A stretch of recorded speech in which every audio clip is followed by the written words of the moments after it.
کجا برم آخه منی که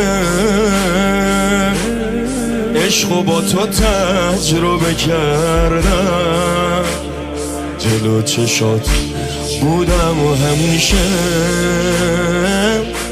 جلو چش تو پا گرفتم. چه جمعه ها که رفت و شنبهش نبودی و عزا گرفتم.